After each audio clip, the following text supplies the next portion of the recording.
जंतर मंतरवर रात्रभर खरं तर अभिजित दिपके यांच्या नेतृत्वात आंदोलन जे आहे ते अद्याप देखील सुरू आहे। या आंदोलनात महाराष्ट्रातून काही मंडळी या ठिकाणी आलेली आहेत ज्यांनी या आंदोलनाला पाठिंबा दिलेला आहे। कुठून आलात, आपलं नाव काय आणि रात्रभर या आंदोलनात तुम्ही आहात का? सर, माझं नाव निकलेश निकोसे आहे। मी मूळ गाव नागपूरपाशी कडबेश्वर गाव आहे, तिथून आलो आहो। मी सध्या बँगलोरला जॉब करतो। मी बँगलोरवरून इथं आलो आहो सर, आणि मी 17 तारखेच्या सकाळी बसलो होतो आणि ट्रेन थोडी लेट झाली होती। मी तरी 19 तारखेला 4 वाजता बसलो आणि डायरेक्ट इथेच आलो। मी रात्रपासून इथेच आहे आणि सगळं ते अनुभवलं आहे सर।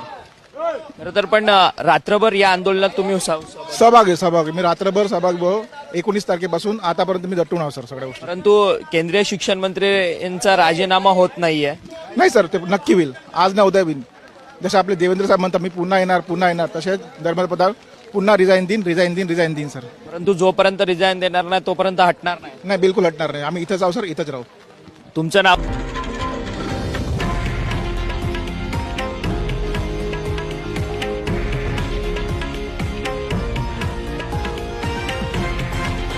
हे आहे देशातील नंबर 1 न्यूज नेटवर्क आणि आपण पाहत आहात TV9 मराठी, एकमेव।